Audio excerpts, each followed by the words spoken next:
إنك أنت العليم الحكيم. رب اشرح لي صدري ويسر لي أمري واحلل عقدة من لساني يفقهوا قولي.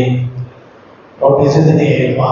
الحمد لله رب العالمين، والصلاة والسلام على أشرف الأنبياء والمرسلين وعلى آله الطيبين وأصحابه الطاهرين ومن تبعهم بإحسان إلى يوم الدين. أما بعد، فقد قال الله تعالى في القرآن العظيم والفرقان المجيد: أعوذ بالله من الشيطان الرجيم. بسم الله الرحمن الرحيم.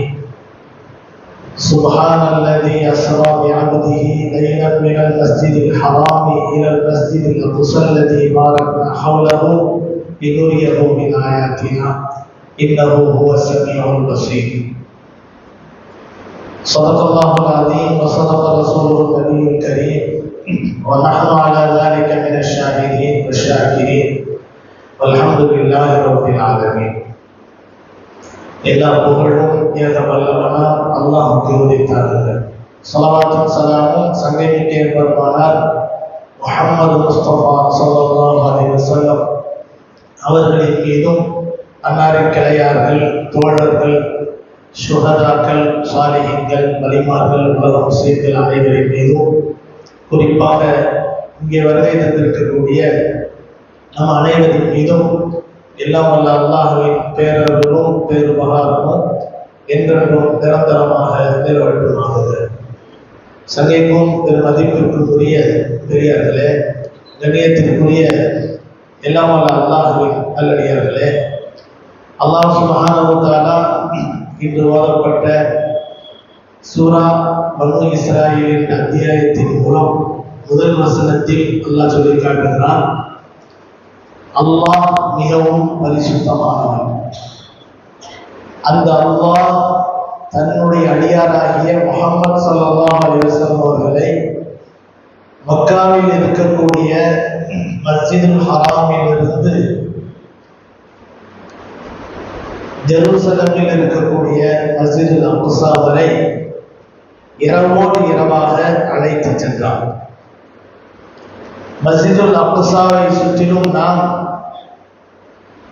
பரக்கத் செய்திருக்கிறோம். மேலும் நபிகள் நாயகம் ஸல்லல்லாஹு அலைஹி வஸல்லம் அவர்களை அவ்வாறு அழைத்து சென்றதற்கு காரணம், நம்முடைய அத்தாட்சிகள் பலவற்றை அவர்களுக்கு காண்பித்துக் கொடுக்க வேண்டும் என்பதற்காக. நிச்சயமாக அல்லாஹ் நன்கு செவியேற்கக்கூடியவனாகவும் உற்று நோக்கக்கூடியவனாகவும் இருக்கிறான் என்று அல்லாஹ் சுப்ஹானஹு வ தஆலா சொல்லி காட்டுகிறான். இந்த வசனத்தில் கூறப்பட்டிருக்கக்கூடிய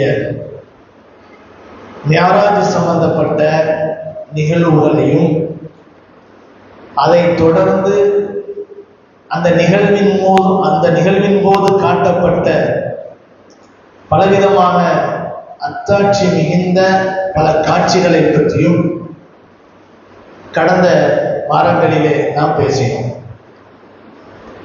கடந்த வாரம் நாம் பேசும்போது நபிகள் நாயகம் ஸல்லல்லாஹு அலைஹி வஸல்லம் அவர்கள் மியராஜினுடைய அந்த பயணத்தின் போது கண்ட சுவன நரகத்தினுடைய காட்சிகள், அந்த நேரத்தில் சூட்சும காட்சிகளாக நபிகள் நாயகம் ஸல்லல்லாஹு அலைஹி வஸல்லம் அவர்களுக்கு காட்டப்பட்ட பல காட்சிகளை, பல அதிசயமான நிகழ்வுகளை கடந்த வாரம் நாம் பார்த்தோம்.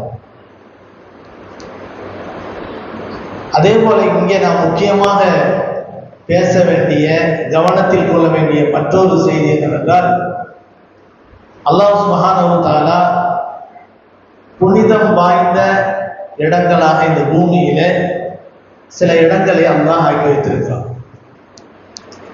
ஒன்று மஸ்ஜிதுல் ஹராம், இன்னொன்று மதீனா முனவ்வராவினுடைய ரௌதா ஷரீஃப், மதீனா முனவ்வரா, மூன்றாவது பைத்துல் முகத்தஸ் என்று சொல்லப்படக்கூடிய மஸ்ஜிதுல் அக்ஸா. இந்த மூன்று இடங்களையும் புனிதமான ஹரம்களாக அல்லாஹ் சுப்ஹானஹு வ தஆலா ஆக்கி தந்திருக்கிறார்.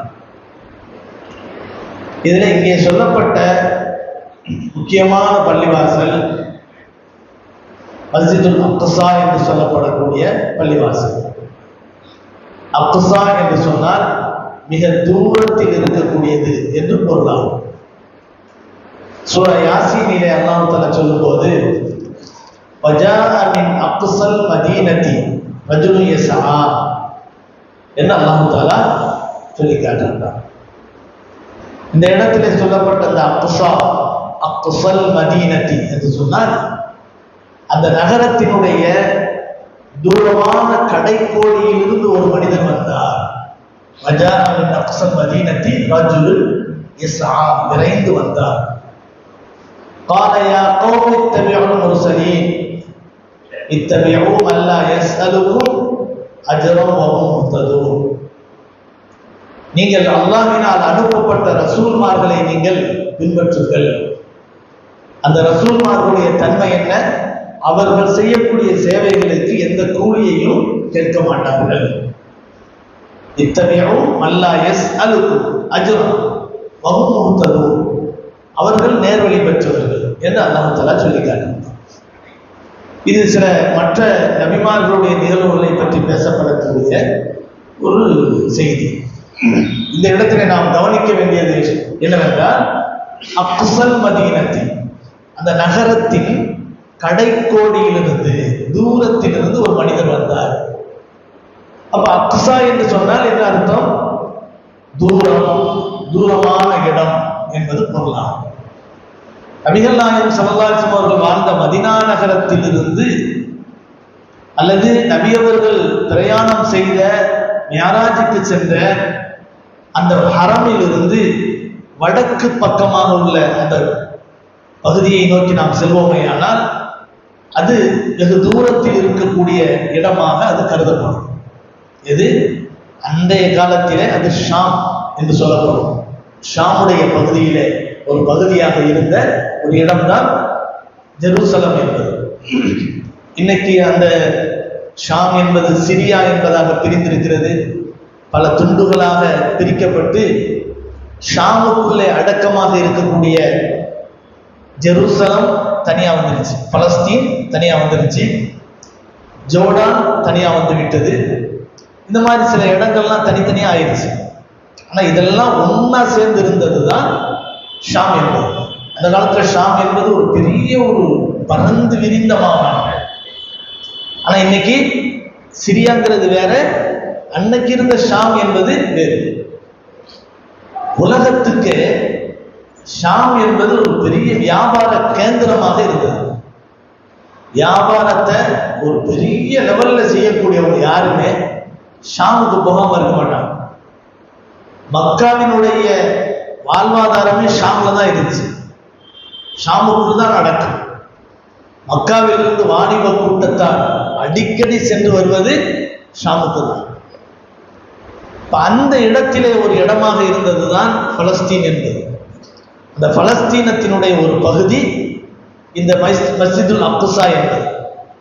இந்த மஸ்ஜிதுல் அக்ஸா என்று சொல்லப்படக்கூடிய அந்த இடத்தை நாம் பார்க்கும்போது அதனுடைய இடம் என்பது நாம் நினைத்து கொண்டிருக்கக்கூடிய அந்த தங்க கலர்ல இருக்கக்கூடிய டூம் வைக்கப்பட்ட அந்த பள்ளிவாசலுக்கு பத்தியெல்லாம் அது மஸ்ஜிதுல் அக்ஸா கிடையாது. அது பைத்துல் முகத்தஸ் கிடையாது. பைத்துல் முகத்தஸினுடைய அந்த காம்பவுண்ட் பகுதிக்குள்ள இருக்கக்கூடிய ஒரு பள்ளிவாசல். அதற்கு பெயர் மஸ்ஜிது சஹ்ரா என்று சொல்லப்படும். பாறை மஸ்ஜித் அப்படின்னு அர்த்தம். பாறை மஸ்ஜித், மஸ்ஜிது சஹ்ரா என்று சொன்னால் என்ன அர்த்தம்? இந்த கல் பாறை இருக்கு பாருங்க, மலை பாறை. அந்த பாறை காரணம் என்னன்னு சொன்னா, அந்த மஸ்ஜிது சஹ்ரா என்பதற்குள் நம்ம உள்ளவங்க யாராவது ஜியாரா போயிருந்தா தெரியும். அந்த பள்ளிவாசலுக்குள்ள நீங்க போய் பார்த்தீங்கன்னு சொன்னா ஒரு இடம் இருக்கு, உள்ளுக்குள்ள ஒரு இடம் இருக்கு. நபிகள் நாயகம் ஸல்லல்லாஹு அலைஹி வஸல்லம் அவர்கள் மியராஜுக்கு செல்லக்கூடிய அந்த சமயத்தில் அந்த பாறையும் நபியோடு செல்லுவேன் என்ற ஆர்வத்தோடு உயர்ந்து கிளம்பிய ஒரு பகுதி என்பதாக சொல்லப்பட்ட ஒரு பகுதி இருக்கு. அது பூமியோடு பூமிக்குள்ளிருந்து அப்படியே பெயர்த்தெடுக்கப்பட்டு மேல உயருது. இன்னைக்கு அந்த பாறைக்கு கீழே ஒரு பள்ளி மஸ்ஜித் அளவுக்கு ஒரு இடம் இருக்கு. சின்ன குறுகலான ஒரு படிக்கட்டு உள்ள போகுது. அந்த படிக்கட்டு உள்ள போய் பார்த்தோம் சொன்னா ஒரு 10-20 பேர் நின்று தொழக்கூடிய அளவுக்கு உள்ள ஒரு குகை மாதிரியான ஒரு இடம் அந்த பள்ளிவாசலுக்கு உள்ள இருக்கு. பிற்காலத்துல வந்த ஹலீஃபாக்களில் ஒருவர் என்ன செஞ்சாரு, அந்த பாறையை பாதுகாக்கணுங்கிறதுக்காக வேண்டி அதை சுற்றிலும் ஒரு அழகான ஒரு மஸ்ஜிதை கட்டியது தான் இந்த மஸ்ஜிது சஹ்ரா என்ற பள்ளிவாசல். இதுக்கும் மஸ்ஜிதுல் அக்ஸாவுக்கும் மஸ்ஜிதுல் பைத்துல் முகத்தஸுக்கும் சம்பந்தம் இல்லை.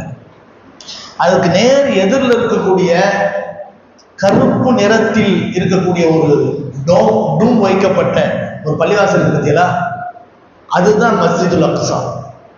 அதிலேயும் ஒரு சைடுல மஸ்ஜிதுல் அக்ஸாவினுடைய அந்த ஒரு கீழே இறங்கி போகும்.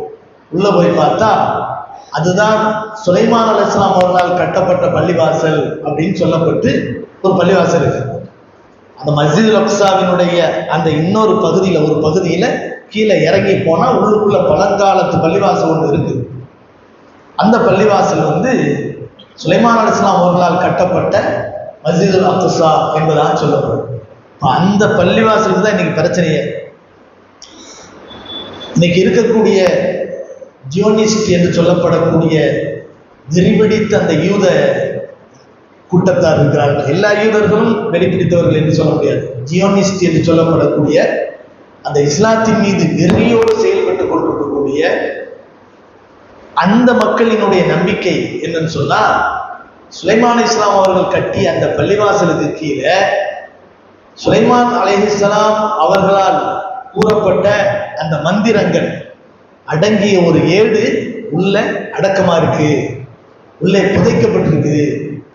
அதை எடுத்துக்கிட்டு வந்துட்டா உலகத்தையே நம்ம கைக்குள்ள கொண்டு வந்துடலாம். ஏன்னா சுலைமான் அலைஹிஸ்ஸலாம் என்ன செஞ்சாங்க, காற்றை வசப்படுத்தினார்கள், ஜின்களை வசப்படுத்தினார்கள், மற்ற உயிரினங்கள் மிருகங்கள் அனைத்தையும் ஆட்சி செய்தார்கள். அப்படிலாம் குர்ஆன்ல வருது, ஹதீஸ்ல வருதுல. இப்ப இதுக்கெல்லாம் காரணம் அவர்கள் வைத்திருந்த ஒரு மந்திர பேழை, அந்த மந்திரத்தினுடைய ஏடு.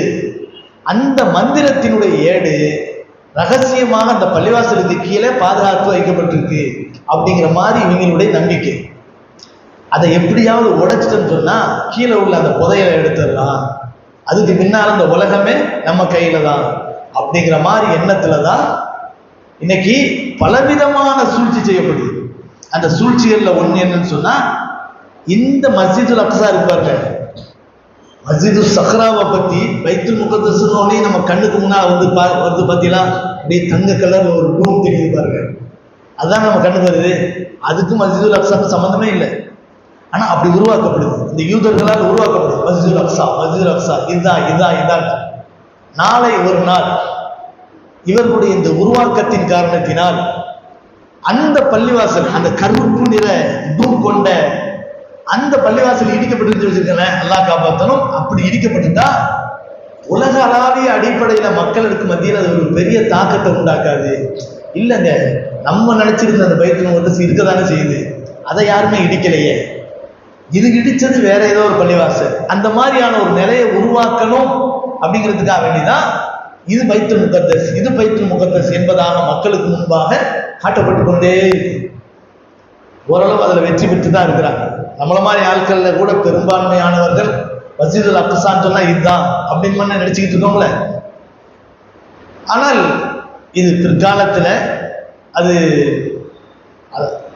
முஸ்லிம்களால் பல தடவை இழக்கப்பட்டு அவர்களுடைய கைக்கு போய் அதுக்கு பின்னால உமர் ரலியல்லாஹு ஆட்சி காலத்துல கைப்பற்றப்பட்டு அதன் பிறகு முஸ்லிம்களுடைய கையை விட்டு போய் சுல்தான் சலாஹுத்தீன் அய்யூபி ரஹிமஹுல்லா அவர்களுடைய போராட்டத்தின் காரணத்தினால் திரும்பவும் முஸ்லிம்களுடைய கையில பலவிதமான அல்லல்களுக்கும் துன்பங்களுக்கும் ஆளாகி கொண்டிருக்கக்கூடிய ஒரு பள்ளிவாசல் தான் இந்த மஸ்ஜிதுல் அக்ஸா என்ற அந்த பள்ளிவாசல்.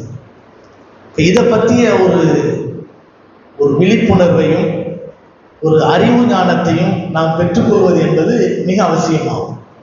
பைத்துல் முகத்தஸ்னா என்ன, அதனுடைய வரலாறு என்ன அப்படிங்கிற விஷயத்தை எல்லாம் நம்ம தெரிந்து கொள்வது என்பது ஒரு முஸ்லீமா இருந்தால் மிக அவசியம்.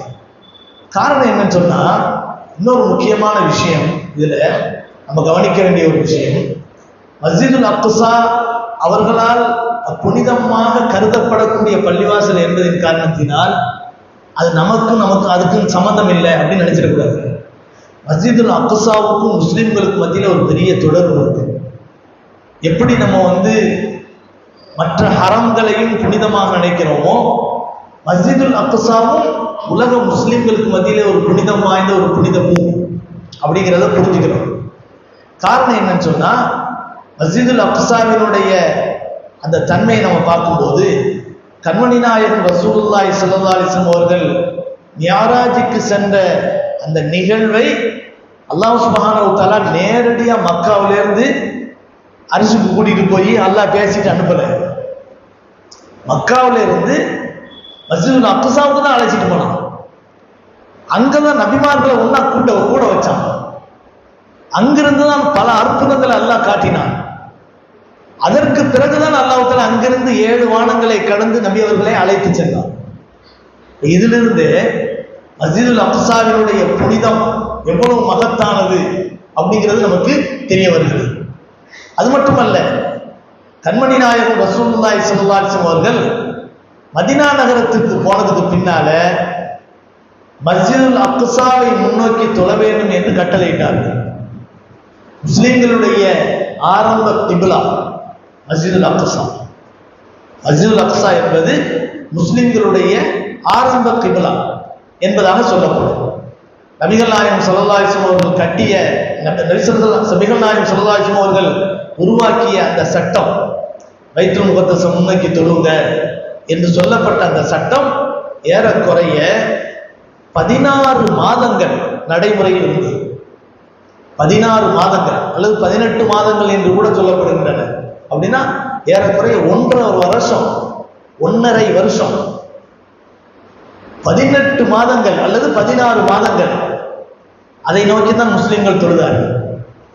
ஆனாலும் முஸ்லிம்கள் தொழுதாலும் இன்னைக்கு இருக்கக்கூடிய இந்த தொழுகையின் அமைப்பு இருப்பாங்க. அந்த நிலையில் நபிகள் நாயகம் ஸல்லல்லாஹு அலைஹி வஸல்லம் அவர்கள் அல்லாஹ்வுடைய உத்தரவின் பேரில் ஒரு நலனுக்காக வேண்டி, யூதர்கள் அதை புனிதமாக கருதுகிறார்கள். யூதர்கள் பெருவாரியாக வாழக்கூடிய ஒரு பகுதி மதீனா முனவ்வரா. அங்கு இருக்கக்கூடிய யூதர்களுடைய எதிர்ப்புகள் அதிகமாக இருக்கக்கூடாது, அவருடைய உள்ளங்கள் இஸ்லாத்தின் பக்கம் ஈர்க்கப்பட வேண்டும் என்ற நல்ல எண்ணத்தின் அடிப்படையில் அந்த சட்டம் உருவாக்கப்பட்டது. ஆனா நபிகள் நாயகம் ஸல்லல்லாஹு அலைஹி வஸல்லம் அவர்களுக்கு காபாவை முன்னோக்கி தொழக்கூடிய சட்டம் வராதா அப்படிங்கிற ஏக்கம் இருந்து கொண்டே இருந்தது. இதை அல்லாஹ் சுப்ஹானஹு வ தஆலா குர்ஆன்லயே சொல்லி காட்டுறான். கத் நரா தகல்லுப வஜ்ஹிக ஃபிஸ்ஸமா ஃபலனுவல்லியன்னக கிப்லத்தன் தர்லாஹா ஃபவல்லி வஜ்ஹக ஷத்ரல் மஸ்ஜிதில் ஹராம் வஹைதுமா குன்தும் ஃபவல்லு wujuhakum ஷத்ரா வஇன்னல்லதீன ஊத்துல் கிதாப லயஅலமூன அன்னஹுல் ஹக்கு மின் ரப்பிஹிம் வமல்லாஹு பிகாஃபிலின் அம்மா யஅமலூன். அல்லாஹ் தஆலா சூரத்துல் பக்கராவிலே சொல்லி காட்டுறார். கத் நரா தகல்லுப. நபிகள் நாயகம் ஸல்லல்லாஹு அலைஹி வஸல்லம் அவர்கள் அல்லாஹ்ட்ட கேட்டுக்கிட்டே இருப்பாங்களா, யா அல்லாஹ், பைத்துல் முகத்தஸை முன்னோக்கி தொழுதுகிட்டு இருக்கிறோம், நீ எப்போ எங்கள் காபா முன்னோக்கி தொழுவக்கூடிய நீ கட்டளை போடுவ, சீக்கிரமா எங்களுக்கு அந்த கட்டளையை கொடு அப்படிங்கிற மாதிரி அல்லாஹ்ட்ட வேண்டிக் கொண்டே இருந்தார்.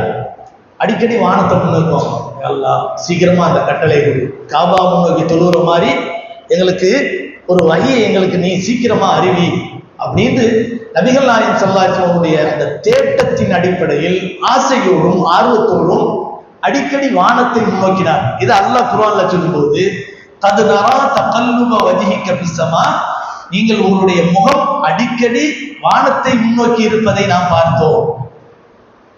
ஃபலனுவல்லியன்னக கிப்லத்தன் தர்லாஹா, நீங்கள் எதை திருப்திப்படுகிறீர்களோ அப்படிப்பட்ட அந்த கிப்லா மாற்றம் உருவாகாதா என்ற ஆசையோடு நீங்கள் பார்த்து கொண்டிருப்பதை நாம் அறிவோம். பவல்லி, நபியினுடைய அந்த ஆசையை அல்லாஹ் புரிந்து கொண்டு அல்லாஹ் கட்டளை போடுறான், பவல்லி வஜ்ஹக ஷத்ரல் மஸ்ஜிதில் ஹராம், இப்போ உங்களுடைய முகத்தை காபாவின் பக்கமாக திருப்புங்கள் அப்படின்னு அல்லாஹ் தஆலா ஆணையிட்டான். இப்படி ஆணையிட்ட உடனே அந்த நேரம் லுஹருடைய தொழுகை நேரம். அந்த தொழுகையை நபிகள் நாயகம் ஸல்லல்லாஹு அலைஹி வஸல்லம் அவர்கள் அப்படியே எதிரும் புதிருமான திசைக்கு மாறி அந்த தொழுகையை முன்னோக்கினார்கள். இந்த தொழுகை லுஹர் தொழுகையில மாற்றப்பட்டுச்சு. ஆனா அந்த குபா மஸ்ஜித் இருக்கு பாருங்க, மதீனாவிலிருந்து ஒரு 4-5 கிலோமீட்டர் தூரத்துல, அதுக்கு பக்கத்துல மஸ்ஜிதுல் கிப்லத்தைன்னு ஒரு பள்ளிவாசல் இருக்கு. இன்னைக்கு நம்ம போனா பார்க்கலாம். அந்த மஸ்ஜிதுல் கிப்லத்தைன்ல அசர் தொழுதுட்டு இருக்கிறாங்க. இங்க தொழுதுட்டு அங்க ஒரு சஹாபி போறாங்க, நபியினுடைய உத்தரவை தாங்கி போறாங்க. அங்க அசர் தொழுகை நடந்து கொண்டிருக்கும் போது நபிகள் நாயகம் ஸல்லல்லாஹு அலைஹி வஸல்லம் அவர்களுக்கு அல்லாஹ் தஆலா வஹி அறிவித்து விட்டான், நீங்கள் கிப்லாவை மாற்றி காபாவின் பக்கமாக நீங்கள் தொழுக வேண்டும் என்று அல்லாஹ் உத்தரவிட்டு விட்டான் என்று சொன்னவுடன், இங்க இருக்கு அங்க மெஹராப் இருக்குன்னு வச்சுக்கீங்களேன், அப்படியே சப்பு மாறுது. நேரா அந்த முதல் சப்புல நின்றவங்க எல்லாம் இந்த சப்பு வர்றாங்க. தொழுதுகிட்டு இருக்கும்போது 2 ரக்காத்து எப்படி நடக்குது, அந்த பக்கமா திரும்பி நடந்துச்சு. இன்னும் 2 ரக்காத்து அப்படியே நேர் மாற்றமாக காபாவை முன்னோக்கி தொழக்கூடிய வகையிலே மாறியது. 4 ரக்காத்து தொழுகையில 2 ரக்காத்து பைத்துல் முகத்தஸை நோக்கி தொழுது முடிக்கப்படுகிறது. அதுக்கு பின்னால அல்லாஹ்வுடைய உத்தரவை தெரிஞ்ச உடனே அதுக்கு பின்னால இன்னொரு 2 ரக்காத்தை அப்படியே மாறி என்ன செய்யறாங்கன்னு சொன்னா, பைத்துல் முகத்தஸை முன்னோக்கி தொழுததை மாற்றி காபாவை முன்னோக்கி தொழக்கூடிய அந்த நிலையை உருவாக்குகிறார்கள். அதனாலதான் இன்னைக்கும் கூட மஸ்ஜிதுல் கிப்லத்தையும் பார்த்தா தெரியும். ஆரம்பத்தில் நம்ம எல்லாம் போகக்கூடிய காலங்கள்ல மஸ்ஜிதுல் கிப்லத்தையினுடைய அமைப்பு எப்படி இருந்ததுன்னா, மெஹராப் அழகா இப்படி ஆட்சி வைக்கப்பட்டு இப்படி இருக்கு மாதிரி, பின்னாலேயே அந்த வாசலும் மெஹராப் மாதிரியே அமைக்கப்பட்டிருக்கு. அந்த மெஹராப் மாதிரியே இருந்தது. அதுக்கு பின்னால இப்ப என்ன செஞ்சுட்டாங்கன்னு சொன்னா, மேல அந்த மெஹராபினுடைய அடையாளமா ஒரு சின்னதா என்ன செய்யறாங்க, ஒரு அடையாளம் வச்சிருக்காங்களே தவிர அந்த மெஹராபுடைய அமைப்பு இந்த பக்கம் பின்னால இல்லை. இது எதுக்குன்னு சொன்னா, அல்லாஹ்வுடைய உத்தரவு 16 மாதங்களுக்கு பிறகு அல்லாஹ் தஆலா அந்த கிப்லா மாற்றத்தை கொண்டு அல்லாஹ் வஹி அறிவித்தான். அந்த வஹி மாற்றத்தை அல்லாஹ் குர்ஆனில பல இடங்களிலே பேசுகிறான். ஆக நம்ம எப்படி பேசினாலும் 16 மாதங்கள் பைத்துல் முகத்தஸை முன்னோக்கி தொழ வேண்டும் என்ற அல்லாஹ்வுடைய உத்தரவு என்பது ஒரு மிகப்பெரிய ஒரு முக்கியத்துவத்தை இந்த பள்ளிவாசலுக்கு காட்டும். ஒரு நாளா இருந்தாலும் அது முக்கியமானது தானே. ஒரு நாள் அந்த பைத்துல் முகத்தஸை முன்னோக்கி தொழுது இருந்தாலும் அது ஒரு பெரிய முக்கியத்துவம் தானே. அந்த அளவிற்கு ஒரு பெரிய சிறந்த ஒரு முக்கியத்துவம் வாய்ந்த ஒரு புனித பூமி அந்த பைத்துல் முகத்தஸினுடைய பூமி என்பதை விளங்க வேண்டும். எப்படி மக்காவிலே இருக்கக்கூடிய ஹரமுடைய பள்ளிக்கு ஒரு முக்கியத்துவம் இருக்கிறதோ, அதே மாதிரி முக்கியத்துவம் பைத்துல் முகத்தஸினுடைய பள்ளிக்கும் இருக்கிறது என்பதற்கு இன்னொரு ஆதாரமாக சொல்லப்படக்கூடியது அபூதர் கிஃபாரி ரலியல்லாஹு அன்ஹு அவர்கள் சம்பந்தப்பட்ட ஒரு ஹதீஸ். நபிகள் நாயகம் ஸல்லல்லாஹு அலைஹி வஸல்லம் அவர்களிடத்தில் அபூதர் கிஃபாரி ரலியல்லாஹு அன்ஹு அவர்கள் போறாங்க. போய் சில கேள்விகளை கேட்கிறாங்க. புகாரியில் வரக்கூடிய ஹதீஸ் தான் இது. சில கேள்விகளை கேட்கிறாங்க. அது ஒரு நீண்ட ஹதீஸ். அந்த ஹதீஸை நம்ம தெரிஞ்சுக்கிட்டோம்னு சொன்னா பல செய்திகளை தெரிஞ்சுக்கிற முடியும். இங்க நம்ம கவனிக்க வேண்டியது மஸ்ஜிதுல் அக்ஸாவின் சம்பந்தப்பட்ட அந்த செய்தி மட்டும். அவ கேட்கிறாங்க, யார ரசூலல்லாஹ், ஐயு மஸ்ஜிதின் உதிஅ ஃபில் அர்த், அவ்வளவு உலகத்திலேயே முதலாக பள்ளிவாசலாக அமைக்கப்பட்ட இடம் எது அப்படின்னு கேட்கிறாங்க. முதலில் இந்த உலகத்தில் வந்த பள்ளிவாசல் எது அப்படின்னு கேட்கிறாங்க.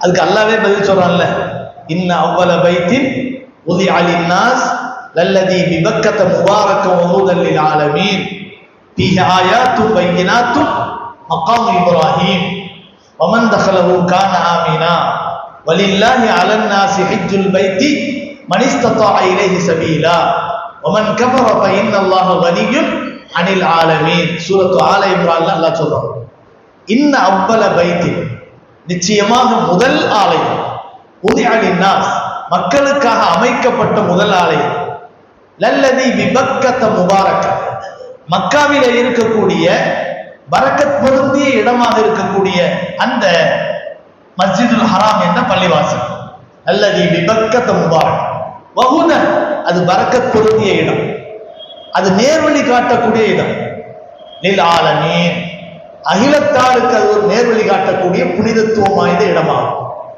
ஃபீஹி, அந்த மஸ்ஜிதுல் ஹராமிலே ஆயாத்தும் பையினா, பலவிதமான அத்தாட்சிகள் இருக்கின்றன. மக்காம் இப்ராஹிம் என்ற ஒரு புனித கல்லும் அங்கே இருக்கிறது. வமன் தகலஹு கான ஆமினா, அந்த மஸ்ஜிதுல் ஹராமுக்குள்ளே யார் உள்ளே நுழைந்து விட்டாரோ அவர் அமைதி அடைந்து விட்டார், நிம்மதி பெற்று விட்டார். வமன் தகலஹு கான ஆமினா வலில்லாஹி அலன் நாசி ஹிஜ்ஜுல் பைத்தி மனிஸ்ததா இலைஹி சபீலா. அல்லாஹ்வுக்காக மனிதர்களின் மீது ஒரு கடமை இருக்கிறது. வலில்லாஹி அலன் நாசி ஹிஜ்ஜுல் பைத்தி மனிஸ்ததா இலைஹி சபீலா. யார் அந்த வழிக்கான அந்த செயலுக்கான உடலாலும் பொருளாலும் சக்தி பெற்றிருக்கிறார்களோ அவர்கள் நிச்சயமாக அதிலே சென்று ஹஜ்ஜை நிறைவேற்றுவது ஒவ்வொரு மனிதனின் மீதும் கட்டாய கடமை. அது சக்தி இருந்தால், சக்தி பெற்றவர் மனிதர்கள் மீது கட்டாய கடமை என்று அல்லாஹ் சொல்றார். வலில்லாஹி, இந்த இடத்துல கூட மனிதர்களின் மீது கடமை என்று சொல்லக்கூடிய இடத்துல வலில்லாஹிங்கிற வார்த்தையை முன்னால அல்லாஹ் சொல்றான். ஆனா இதை எப்படி சொல்லியிருக்கணும்? ஹஜ்ஜுல் பைத்தி மனிஸ்ததா லில்லாஹி அலன் நாசி சபீலா அப்படின்னு சொல்லியிருக்கணும். ஏன்னா அந்த அரபி இலக்கணப்படி முப்ததா கபர், ஆரம்பம் கடைசி இப்படிங்கிற அடிப்படையில் தான் வரணும். ஆனா இந்த இடத்துல அந்த இலக்கணத்துக்கு மாற்றமாக அல்லாஹ் ஒரு விஷயத்தை பேசுகிறான். வலில்லாஹி, அல்லாஹ்வுக்காக. இதுக்கு அர்த்தம் என்ன தெரியுமா? நீ செய்யக்கூடிய அந்த ஹஜ் எவ்வளவு பெரிய செலவினங்களுக்கு மத்தியிலே செய்தாலும், எவ்வளவு பெரிய அர்ப்பணங்களுக்கு மத்தியிலே நீ செய்தாலும் அந்த கடமையை அல்லாஹ்வுக்காக நிறைவேற்ற வேண்டும் என்பதுதான் முதல் விஷயம். அதனாலதான் அல்லாஹ் அந்த வார்த்தையை முதல்ல போடணும். கடமை என்பது பெரிய விஷயம் இல்லை, அது அல்லாஹ்வுக்காக நிறைவேற்றப்படுகிறதா என்பதுதான் முதல் விஷயம். அதனாலதான் வலில்லாஹிங்கிற வார்த்தையை முதல்ல அல்லாஹ் கொண்டு வரலாம். ஆனா சட்டப்படி இலக்கண முறைப்படி இல்லாஹிங்கிறத என்ன செய்யணும்? கடைசியா போடணும். கடைசியா தான் போடணும். முஸல்லி ஸலாத்துல் இஷாஇ அர்பா ரகாத்தின் லில்லாஹி தஆலா, கடைசியா சொல்ற பத்தியா இப்படித்தான் வரணும். சட்டப்படி அப்படித்தான் வரணும். இதுதான் அரபி இலக்கணம். ஆனா சில நேரங்கள்ல அவசியத்தை கருத்தில் கொண்டு கடைசியில வரக்கூடியதை முன்னால போடுறதுங்கிறது அந்த கடைசியில வரக்கூடிய விஷயம் ரொம்ப முக்கியத்துவம் வாய்ந்தது என்பதை எடுத்து காட்டுவதற்காக வேண்டி இந்த சட்டத்தில் என்ன செய்யப்படும் சொல்ல போறோம். அதனாலதான் இந்த இடத்துல தஃப்சீர்ல சொல்லக்கூடிய முஃபஸ்ஸீர்கள் என்ன சொன்னாங்கன்னு சொன்னா, இந்த இடத்துல அல்லாஹ் தஆலா வலில்லாஹிங்கிற வார்த்தையை முதல்ல கொள்வதனுடைய அர்த்தம் என்னன்னு சொன்னா, நீ செய்யக்கூடிய ஹஜ் என்ற மகத்தான அந்த கடமையை முதல்ல நீ யாருக்காக நிறைவேற்றுகிறாய் என்பதை முதல்ல கவனி. உன் நீயத்து சரியா வரணும். இஹ்லாஸ் என்ற தூய்மையான நீயத் உன்னுடைய உள்ளத்துல வரணுங்கிறதுக்காக வேண்டி சொல்லப்படுது. இந்த இடத்துல அபூ தர் கிஃபாரி ரலியல்லாஹு அன்ஹு அவர்கள் நபிகள் நாயகம் ஸல்லல்லாஹு அலைஹி வஸல்லம் அவர்களிடத்திலே சென்று, யா ரசூலல்லாஹ் ஸல்லல்லாஹு அலைஹி வஸல்லம், ஐயு மஸ்ஜிதின் உதிஅ ஃபில் அர்தி அவ்வலா, பூமியிலேயே முதலாக அமைக்கப்பட்ட பள்ளிவாசல் எது என்பதாக கேட்கிறார். கால ரசூலுல்லாஹி ஸல்லல்லாஹு அலைஹி வஸல்லம், அல்லாஹ்வுடைய தூதர் கண்மணி நாயகம் ரசூலுல்லாஹி ஸல்லல்லாஹு அலைஹி வஸல்லம் சொன்னார்கள், அல் மஸ்ஜிதுல் ஹராம். நபி அவர்கள் பதில் சொன்னார், அது மஸ்ஜிதுல் ஹராம் ஆகும் என்பதாக சொன்னார். இதுதான் நம்ம இப்ப ஆயத்தா ஓதி காட்டணும். அடுத்து அபூ தர் கிஃபாரி ரலியல்லாஹு அன்ஹு கேட்கிறாங்க, குல்து, நான் சொன்னேன், நான் கேட்டேன், சும்மா அந்த மஸ்ஜிதுக்கு அடுத்தபடியாக அடுத்த மஸ்ஜித் எது என்று நான் கேட்டேன். கண்மணி நாயகம் ஸல்லல்லாஹு அலைஹி வஸல்லம் சொன்னார்கள், அல் மஸ்ஜிதுல் அக்ஸா. மஸ்ஜிதுல் அக்ஸா தான் மஸ்ஜிதுல் ஹராமுக்கு அடுத்தபடியாக வந்த மஸ்ஜித் என்பதாக நபிகள் நாயகம் ஸல்லல்லாஹு அலைஹி வஸல்லம் அவர்கள் சொல்லி காட்டினார். அபூ தர் கிஃபாரி ரலியல்லாஹு அன்ஹு திரும்பி கேட்கிறாங்க, குல்து, நான் கேட்டேன், கம் கான பைனஹுமா, இந்த ரெண்டுக்கு மத்தியில இடைவெளி எவ்வளவு காலம் அப்படின்னு கேட்டேன். மஸ்ஜிதுல் ஹராமுக்கு பிறகு எவ்வளவு காலத்துக்கு பிறகு இந்த மஸ்ஜிதுல் அக்ஸா வந்தது என்று நான் கேட்டேன். பெருமானார் ஸல்லல்லாஹு அலைஹி வஸல்லம் அவர்கள் சொன்னார்கள், 40 சனத்தன். மஸ்ஜிதுல் ஹராம் 40 வருடங்களுக்கு பிறகு இந்த மஸ்ஜிதுல் அக்ஸா வந்தது என்பதாக நபிகள் நாயகம் ஸல்லல்லாஹு அலைஹி வஸல்லம் அவர்கள் சொன்னார். சும்மா ஐனமா அதரக்கத்துஹி ஸலாத்த ஃபஸல்லிஹி ஃபைனல் ஃபர்ல ஃபீஹி. நீ மஸ்ஜித் எப்போ ஃபர்ஸ்ட் வந்துச்சு அப்படிலாம் கேட்கறத விட்டுரு. நீ எந்த இடத்துல உனக்கு தொழுக கடமையாயிருதோ உடனே தொழுதுக்க. மஸ்ஜிதுல் ஹராம்ல இருந்தாதான் தொழுகணும், மஸ்ஜிதுல் அக்ஸாவில் இருந்தாதான் தொழுகணும் அப்படிலாம் நினைக்காத. அபூதர் கிஃபாரி ரலியல்லாஹு அடுத்தடுத்து கேள்வி கேட்டுக்கிட்டே இருந்த உடனே நபி அவர்கள் அதை முத்தாய்ப்பாயாக ஒரு அழகான ஒரு செய்தியை நம்ம எல்லாருக்கும் சொல்லணும்ல, அந்த மாதிரி ஒரு செய்தியை சொல்றாங்க. அது என்னன்னு சொன்னா, ஐனமா அதரக்தக ஸலா ஃபஸல்லி, எப்ப நீ எந்த சந்தர்ப்பத்துல எந்த இடத்துல உனக்கு தொழுகை என்பது அந்த நேரம் வந்துருச்சுன்னு சொன்னா, நுகர் தொழுகிற நேரத்துல எங்கேயோ ஒரு இடத்துல இருக்கணும். மெட்ராஸ் சென்னைக்கெல்லாம் வெளியில இருக்கக்கூடிய ஏதோ ஒரு ஆந்திராவினுடைய பாடல் நமக்கு இருக்கணும்னு வச்சுக்கோங்க. என் ஊர் எங்கேயோ இருக்கு, நான் ஏன் இங்க தொழுறோமா அப்படின்னு சொல்லணுமா? இல்லை. எந்த இடத்தில் உனக்கு தொழுகை கடமையாகிறதோ உடனே தொழுதுக்கொள்ளும். ஃபைனல் ஃபதுல ஃபீஹி, நீ மஸ்ஜிதுல் ஹராமுடைய சிறப்பு மஸ்ஜிதுல் அக்ஸாவுடைய சிறப்புலாம் கேட்கறது ஒரு பக்கம் இருக்கட்டும், எந்த இடத்துல தொழுகை உனக்கு கடமை என்ற ஒரு நிலை ஏற்படுதோ உடனே தொழுதுகொள், அதுதான் உனக்கு சிறப்பு என்று நபிகள் நாயகம் ஸல்லல்லாஹு அலைஹி வஸல்லம் அவர்கள் சொல்லி காட்டுகிறார். இது புகாரில வரக்கூடிய ஒரு ஹதீஸ். கண்ணியமானவர்களே, இமாம் இப்னு ஹஜர் அல் அஸ்கலானி ரஹ்மத்துல்லாஹி அலைஹி பெரிய ஒரு ஷாஃபி மذஹபினுடைய பெரிய மேதை, ஹதீஸ் கலை வல்லுனர், ஒரு சாதாரண அறிஞர் கிடையாது. புகாரி ஷரீஃபுக்கு விளக்க உரை ஃபத்ஹுல் பாரி என்று சொல்லப்படக்கூடிய ஒரு மகத்தான ஒரு விளக்க உரை எழுதிய ஒரு பெரிய ஞானி, பெரிய அறிஞர் இமாம் இப்னு ஹஜர் அஸ்கலானி ரஹ்மத்துல்லாஹி அலைஹி அவர்கள் அக்ஸா பள்ளிவாசலை கட்டியது பற்றிய விஷயத்தில் சில கருத்துக்களை சொல்றாங்க. அது என்னன்னு சொன்னா, இன்ன அவ்வள மன் உஸ்ஸிஸல் மஸ்ஜித் அல் அக்ஸா ஆதம் அலைஹிஸ்ஸலாம், முதலாக இன்ன அவ்வள மன் அஸ்ஸஸல் மஸ்ஜித் அல் அக்ஸா ஆதம் அலைஹிஸ்ஸலாம், மஸ்ஜித் அல் அக்ஸாவுக்காக வேண்டி முதலாக அஸ்திவாரமிட்டவர்கள் ஆதம் அலைஹிஸ்ஸலாம் அவர்கள். வக்கீல சில அறிவிப்பின் பிரகாரம் அல் மலாயிகா, மலக்குமார்கள் தான் அதற்கு அஸ்திவாரமிட்டார்கள் என்று சொல்லப்படுகிறது. வக்கீல இன்னும் சில அறிவிப்பின் பிரகாரம் சாம் இப்னு நூஹ் அலைஹிஸ்ஸலாத்து வஸ்ஸலாம், நூஹ் அலைஹிஸ்ஸலாத்தினுடைய மக்களில் சாம் என்று சொல்லப்படக்கூடிய ஒரு மனிதரால் உருவாக்கப்பட்ட அஸ்திவாரம் தான் பைத்துல் முகத்தஸினுடைய அஸ்திவாரம் என்று சொல்லப்படுகிறது. வக்கீல இன்னும் சில அறிவிப்பின் பிரகாரம் யாக்கூப் அலைஹிஸ்ஸலாம் அவர்கள் கட்டினார்கள் என்று சொல்லப்படுகிறது. யாக்கூப் அலைஹிஸ்ஸலாம் கட்டின அந்த பள்ளிவாசலை பற்றிய அறிவிப்புகள் எல்லாம் நமக்கு காணப்படுது. ஒரு காலத்துல யாக்கூப் அலைஹிஸ்ஸலாம் அவர்களுக்கு அந்த இடம் அடையாளம் காட்டப்பட்டது. யாக்கூப் அலைஹிஸ்ஸலாம் அதை கட்டடமா கட்டினாங்க. அப்படி கட்டிய சமயத்தில் அதுக்கு பின்னால வந்த புக்துநஸர் என்ற அரசன் என்ன செஞ்சுன்னா, அந்த கட்டடத்தை படையெடுத்து பைத்துல் முகத்தஸின் மீது படையெடுத்து யூதர்களை அழிக்கணுங்கிற நிலையில அந்த பைத்துல் முகத்தஸை அழிச்சிட்டு போயிடும். அந்த ஊரினுடைய அந்த நகரத்தினுடைய அத்தனை கட்டடங்களையும் அடிச்சு நொறுக்கி தரமட்டமாக்கிட்டு போயிடும். அந்த எப்படி ஒரு நிலநடுக்கம் வந்தா எல்லாமே சுக்குநூறா உடைஞ்சு போய் கிடக்குமோ, அந்த மாதிரி ஒரு கட்டடம் கூட ரூஹா இல்லாம, ஒரு கட்டடம் கூட பிரயோஜனத்துல இல்லாம எல்லாமே சுக்குநூறா உடைந்து சிதறடைந்து காணப்படுது. இந்த நேரத்துலதான் உஸைர் அலைஹிஸ்ஸலாம் ஒரு மனிதர், அவங்க என்ன செய்யறாங்கன்னு சொன்னா, அவங்க நபியா வலியா அப்படின்னு பல கருத்துக்கள் இருக்கு. எப்படி இருந்தாலும் அவர்கள் ஒரு சாலிகான மனிதர். அவர் என்ன செய்யறாரு, அந்த பக்கமா வர்றாரு. அந்த மஸ்ஜிதுல் அக்ஸா பைத்துல் முகத்தஸ் அழிக்கப்பட்டதுக்கு பின்னால, அது உடைத்தெறியப்பட்டதுக்கு பின்னால, அந்த பள்ளிவாசல் மட்டுமல்ல, அதை சுற்றி வாழ்ந்து கொண்டிருந்த யூதர்களுடைய வீடுகள் எல்லாம் உடைத்தெறியப்பட்டு, இது எப்போ நம்ம சொல்றது என்னன்னு சொன்னா, ஜக்கரியா அலைஹிஸ்ஸலாம் காலத்துக்கெல்லாம் முன்னால, அதெல்லாம் அந்த யாக்கூப் அலைஹிஸ்ஸலாம் காலத்தை ஒட்டி வரக்கூடிய காலம். யாக்கூப் அலைஹிஸ்ஸலாம் காலம் எது? மூசா அலைஹிஸ்ஸலாம் காலத்துக்கெல்லாம் முன்னால. அந்த அப்படிப்பட்ட காலம், அதாவது யூதர்களுடைய ஆரம்ப காலம், அதுக்கெல்லாம் பின்னாலதான் என்ன செய்யப்படுது, யூதர்களுடைய ஆரம்ப காலமே யாக்கூப் அலைஹிஸ்ஸலாம். யாக்கூப் அலைஹிஸ்ஸலாத்தினுடைய இன்னொரு பெயர் இஸ்ராயீல்னு சொல்லப்படும். யாக்கூப் அலைஹிஸ்ஸலாத்தினுடைய பேரு இஸ்ராயீல்னு ஒரு பேர் இருக்கு.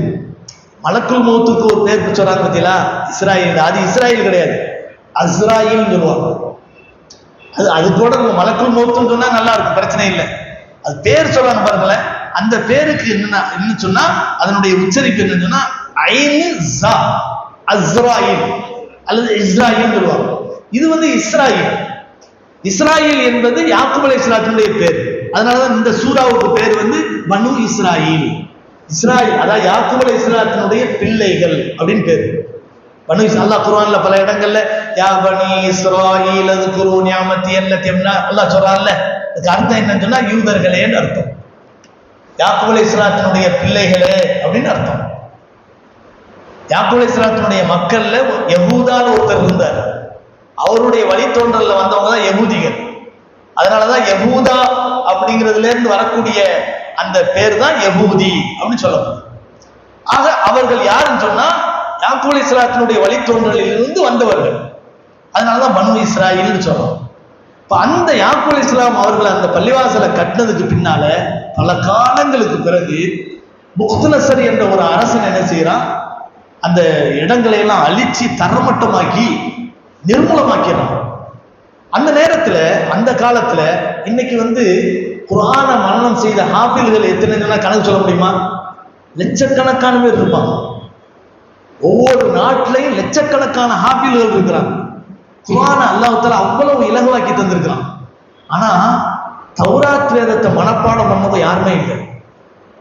தௌராத் வேதத்தை மனப்பாடம் பண்ணவங்க உலகத்துல யாருமே இல்லை. அப்படி இருந்த ஒரே ஒருத்தர் யாருன்னா இவர் உசைர் அலைஹிஸ்ஸலாம் தான். உசைர் என்று சொல்லப்படக்கூடிய அந்த மனிதர் மட்டும்தான் தௌராத் வேதம் முழுமையும் மனப்பாடம் செஞ்சு வச்சிருந்தார். அந்த மனிதர் என்ன செய்யறாரு? அதனாலதான் அல்லாஹ் குர்ஆன்ல உலக வரலாற்றுல 2 பேரை இறைவனின் குமாரர்கள்னு சொன்னாங்க. ஒருத்தர் ஈசா அலைஹிஸ்ஸலாம் அவர்கள். ஈசா அலைஹிஸ்ஸலாம் அவர்களை இறைவனின் குமாரர், சன் ஆஃப் காட் அப்படின்னு சொன்னாங்க. இறைவனின் பிள்ளை, இறைவனின் மகன் அப்படின்னு சொன்னாங்க. காரணம் என்ன? அவர்கள் வாழ்ந்த காலத்துல பல அற்புதங்களை காட்டினாங்க. குறிப்பா இறந்து போனவன் அப்படி தடவி கொடுத்து எந்திரின்னு சொல்லுவாங்க, உடனே எந்திரிச்சிருவாரு. அந்த மாதிரியான ஒரு அற்புதத்தை எல்லாம் என்ன செஞ்சிருந்தாங்க? ஈசா அலைஹிஸ்ஸலாம் காட்டி கொண்டு வந்தார். வரசூலன் இலா பனி இஸ்ராயீல அன்னி கத் ஜித்துக்கும் பிஆயத்தின் மின் ரப்பிக்கும் அன்னி அக்லுகு லக்கும் மினத் தீனி கஹைஅத்தி தைரி பீத்னி ஃபதன்ஃபுகு ஃபீஹா ஃபதகூனு தைரன் பீத்னி வத்துப்ரிஉல் அக்மஹ வல் அப்ரஸ பீத்னி வத்துக்ரிஜுல் மௌத். அந்த அல்லாஹ் சொல்லி காட்டிக்கிட்டே இருக்கான். அந்த ஈசா அலைஹிஸ்ஸலாம் அவர்கள் என்னென்ன அற்புதங்களை காட்டினாங்கிறத அல்லாஹ் சொல்லி காட்டிக்கிட்டே இருக்கான். களிமண்ணை உருட்டி ஊனா பறவையா பறக்கணும். அதே போல இறந்து போன அந்த பிணத்தின் மீது கையை வச்சு எந்திரி அப்படின்னு சொன்னா எந்திரிச்சிருப்பான். இது சாதாரண ஒரு அதிசயமா இது? அதனாலதான் ஈசா அலைஹிஸ்ஸலாத்தை இறைவனின் குமாரர் அப்படின்னு சொல்லிட்டாங்க. அந்த காலத்துல ஒரு பெரிய அற்புதங்கள் காட்டினவர், தந்தை இல்லாமல் அல்லாஹ்வினுடைய ஆற்றலை கொண்டு தரிக்கப்பட்டவர், கருத்தரிக்கப்பட்டவர். அதனால அவர் சன் ஆஃப் காட். இன்னொருத்தர் யாருன்னா உசைர் அலைஹிஸ்ஸலாம். அல்லாஹ் சுப்ஹானஹு வ தஆலா குர்ஆன்ல இந்த விஷயத்தை சொல்றான். வகாலத்தில் யஹூத், சூரா தௌபாவுல வருது. வகாலத்தில் யஹூத் உஸைர் இப்னுல்லாஹ் வகாலத்தின் நஸாரல் மஸீஹ் இப்னுல்லாஹ். அல்லாஹ் சொல்றான், யூதர்கள் உஸைர் அலைஹிஸ்ஸலாம் அவர்களை இறைவனின் குமாரர் என்று சொல்கிறார்கள். கிறிஸ்துவர்கள் ஈசா அலைஹிஸ்ஸலாம் அவர்களை இறைவனின் குமாரர் என்று சொல்கிறார்கள். தாலிக கௌலுஹும் பிஅஃப்வாஹி. இது வெறுமனே அவன் வெத்து வேட்டு என்ற அடிப்படையில் வாயால சொல்ற வார்த்தை தானே தவிர இதுல எந்த மதிப்பும் கிடையாது. அவர் இறைவனின் குமாரர் கிடையாது, இவரும் இறைவனின் குமாரர் கிடையாது. தாலிக கௌலுஹும் பிஅஃப்வாஹி என்று அல்லாஹ் சுப்ஹானஹு வ தஆலா சொல்லிக்காட்டு. அந்த உஸைர் அலைஹிஸ்ஸலாம் அழிக்கப்பட்ட அந்த ஜெருசலமை பார்க்கறதுக்காக வர்றாங்க. பார்த்தா மரம், செடி, கொடி எல்லாமே வெட்டப்பட்டு சீரழிக்கப்பட்டு அந்த இடமே நிர்மூலமாகி தனித்தனி கல்லா கிடக்கு. ஒரு கட்டடம் கூட இல்லை. பைத்துல் முகத்தஸும் அழிக்கப்பட்டுருச்சு. யாக்கூப் அலைஹிஸ்ஸலாம் கட்டின அந்த பைத்துல் முகத்தஸும் அடையாளம் தெரியாம அழிக்கப்பட்டு. இது அல்லாஹ் குர்ஆன்ல சூரத்துல் பக்ராவுல அல்லாஹ் சொல்லும் போது, அவ் கல்லதி மர்ர அலா கரியத்தின் வஹிய ஹாவியத்துன் அலா உருஷிஹா. அந்த நகரத்தை நோக்கி அந்த உஸைர் அலைஹிஸ்ஸலாம் போனாங்க. அந்த நகரம் தன்னுடைய முகட்டின் மீது அப்படியே கவிழ்ந்து கிடந்தது. அல்லாஹ் சொல்றான், ஹாவியத்துன் அலா உருஷிஹா. உடனே அதை பார்த்துட்டு, இவ்வளவு செழிப்பா இருந்த ஒரு அற்புதமான இடம், புனிதம் வாய்ந்த இடம், இந்த இடம் இப்படி நிர்மூலமாகி கிடக்கிறது. கால அன்னா யுஹ்யி ஹாதிஹில்லாஹ் பஅத மௌத்திஹா. இவ்வளவு பயங்கரமாக நிர்மூலமாக்கப்பட்டதற்கு பிறகு இந்த பூமி எப்படி திரும்ப உயிர் வரும்? திரும்ப எப்படி உயிர் வரும்? திரும்ப எப்படி மீண்டும் வரும் அப்படின்னு நினைக்கிறாங்க. கால அண்ணா யுஹ்யி ஹாதிஹில்லா, இந்த பூமியை அல்லாஹ் எப்படி திருப்பி உயிர் பெற செய்வான், பாத மூத்திஹா இப்படின்னு சொல்லிட்டு ரொம்ப கவலையோடு ஒரு மரத்தடியில உட்கார்ந்தாங்க. அப்படி தூங்கிட்டாங்க. இந்த தூக்கம் 100 வருஷம் ஆச்சு. எத்தனை வருஷம் தூங்குனாங்க? 100 வருஷம் தூங்குனாங்க. இந்த 100 வருடங்கள் தூங்கிய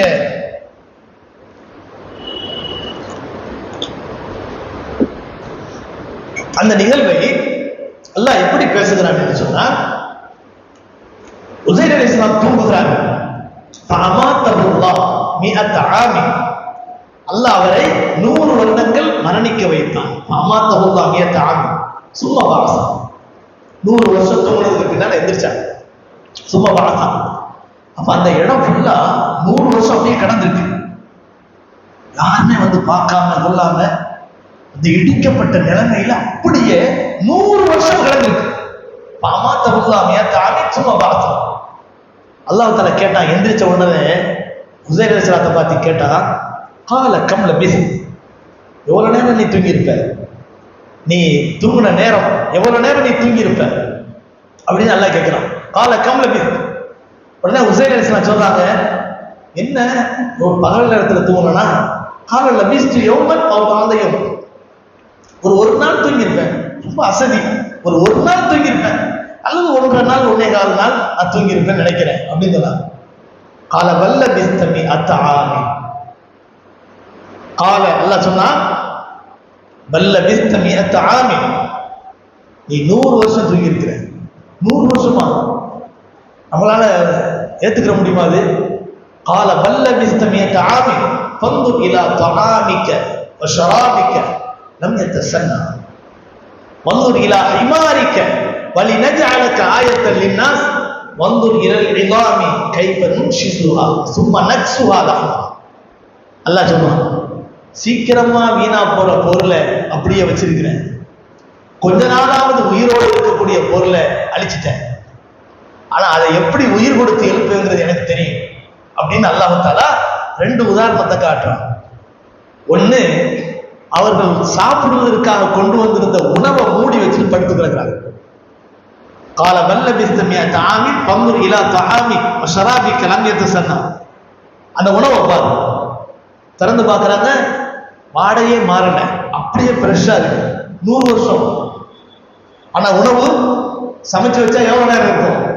ஒரு பாதி நாள் இருக்குமா, 1 நாள் இருக்குமா, வீணா போயிரும்ல. ஆனா அல்லாஹ் சொல்றா, ஒரு நாளையில வீணா போற பொருளை 100 வருடம் வீணா போகாம வச்சிருக்கிறேன். லம் யத்தஸன்னா வந்துர் இலா ஹிமாரி, நீ கட்டி வச்ச கழுதை, அது இறை இல்லாம தண்ணி இல்லாம ஏறக்குறைய ஒரு 3 நாள் 4 நாளாவது இருக்கும். அப்படிதானே இருக்கும். ஒரு நாள் இல்லை, ரொம்ப ரொம்ப சக்கராத்திராலோடு அது உயிர் பிழைக்கணும்னு சொன்னா ஒரு 4-5 நாளாவது உயிரோட இருக்கு. அப்படித்தானே? அதுக்கு பின்னாலதான் மண்ணோட மண்ணா அப்படி இறந்து போய் மயக்கம் போட்டு கீழே விழுந்து, அதுக்கப்புறம் என்ன செய்யணும், அதுல வந்து அப்படியே புழு புழுத்து, அதுக்கப்புறம் அது மண்ணோடு மண்ணா மாறி அது மண் குவியலா மாறும். இது ஆகுறதுக்கு எப்படி 1 வருஷமாவது ஆகும், அல்லது ஒரு 4-5 மாசமாவது ஆகும். அல்லாஹ் சொல்றான், வந்துர் இலா ஹிமாரி வலினஜஅலக ஆயத்தன், உன்னுடைய கழுதையை பாரு, நீ கட்டி வச்ச கழுதையை பாரு. வலினஜஅலக ஆயத்தன் லின்னாஸ் வந்துர் இலல் இதாமி கைஃப நுன்ஷிசுஹா, அது அப்படியே எலும்பெல்லாம் மக்கி போய் மணல் குவியலா கிடக்குது. கழுதை இருந்த இடம் அப்படியே இறந்து போய் அது அப்படியே மக்கி போய் எலும்பினுடைய அடையாளம் கூட தெரியாம அந்த இடத்துல வெறும் மண் குவியல் மட்டும்தான் இருக்கு. கழுதை இறந்த அந்த மண் குவியல் மட்டும்தான் இருக்கு. எலும்பு, தோல், சதை எல்லாத்தையும் அந்த மண்ணு சாப்பிட்டு முடிச்சிருச்சு. இது அல்லாஹ் சொல்றான், பாத்தியா, நீ எதை வீணா போகும்னு நினைக்கிறியோ அந்த உணவை அப்படியே வச்சிருக்கிற, ஃப்ரெஷ்ஷா வச்சிருக்கிற. எது கொஞ்ச நாள் உயிரோட இருக்கும் நீ நினைக்கிறியோ அதை பார், 100 வருஷம் ஆயிட்டதுனால அது மண்ணோட மண்ணா போய் மக்கி போய் என்ன செஞ்சிருச்சு, மணல் குவியல் தான் இருக்கு. வந்துர் இலா ஹிமாரிக வலினஜஅலக ஆயத்தன் லின்னாஸ் வந்துர் இலல் இதாமி கைஃப நுன்ஷிசுஹா சும்ம நக்ஸுஹா லஹ்மா. இந்த எலும்பாக மண்ணோடு மண்ணாக மாறிவிட்ட இவற்றை எலும்புகளாக மாற்றி, அந்த எலும்புக்கு மேலே சதைகளை உருவாக்கி, அதன் மீது தோள்களை உருவாக்கி, அதை சரியான முறையிலே அதை உயிர் பெற செய்வது என்பது என்னால் முடியும். அல்லாஹ் சொல்றான். கழுதையை எப்படி இப்படி உருவாக்க முடியுமோ அது மாதிரி இந்த பூமியையும் என்னால என்ன செய்ய முடியும், திரும்ப என்ன செய்ய முடியும், உருவாக்கி உயிரோட்டம் கொடுக்க முடியும் என்று அல்லாஹ் தஆலா உதாரணம் காட்டி சொல்றான். வந்தூர் இலா ஹிமாரிக்க வல் நஜரக ஆயத்தல் லின்னாஸ் வந்தூர் இலா இல்லாமி கைஃப நுன்ஷிதுஹா சும்ம நக்ஸுஹா லஹ்மா ஃபலம்மா தபய்யன லஹு قال அஅலம் அன்னல்லாஹ லா யுஷிக். இதெல்லாம் பார்த்துட்டு விளைக்கிறான். ஆஹா, நம்ம 100 வருஷம் தான் நம்ம தூங்கி இருக்கிறோம், இது அல்லாஹ்வுடைய ஆற்றல். ஃபலம்மா தபய்யன லஹு உஸைர் அலைஹிஸ்ஸலாம் சொன்னாங்க, இது விளக்கம் எல்லா விவரங்களும் தெரிஞ்சதுக்கு பின்னால சொன்னாங்க, قال அஅலம் அன்னல்லாஹ லா குல்லி ஷைஇன் கதீர். அனைத்து காரியங்களின் மீதும் அல்லாஹ் ஆற்றல் மிகுந்தவன் என்பதை நான் இப்ப அறிந்து கொண்டேன் என்று என்ன செஞ்சாங்க, உஸைர் அலைஹிஸ்ஸலாம் சொன்னாங்க அப்படின்னு அல்லாஹ் தஆலா குர்ஆன்ல அந்த வரலாறாவே பேசுறான். அந்த உஸைர் அலைஹிஸ்ஸலாம் அல்லாஹ் இப்படி சொன்னதுக்கு பின்னால போறான், தன்னுடைய ஊருக்கு போறான். ஊருக்கு போனவனே பார்த்தா ஊரே மாறி போயிருக்கு. அவங்களுடைய சொந்த ஊரே மாறி போயிருக்கு. கட்டடங்கள்லாம் வந்துருச்சு, இடம் மாறி போயிருக்கு. நம்ம தன்னுடைய வீட்டுக்கு போறாங்க, வீட்டுல யாருமே இல்லை. எல்லாம் இவங்கெல்லாம் இவங்கள யாரப்பா கேட்கிற அப்படின்னு யோசனை பண்றாங்க. 100 வருஷத்துக்கு மேல எத்தனை பேர் மூத்தா போயிருப்பாங்க. அதுல சொன்னாங்க, நான் உஸைர் வந்திருக்கிறேன். என்ன கிண்டல் பண்றியா, உஸைரா? அப்படி ஒரு ஆள் 100 வருஷத்துக்கு முன்னால இருந்தார். இப்பெல்லாம் யாரும் கிடையாது, அவர் எங்கேயும் போனார், காணா போயிட்டார்.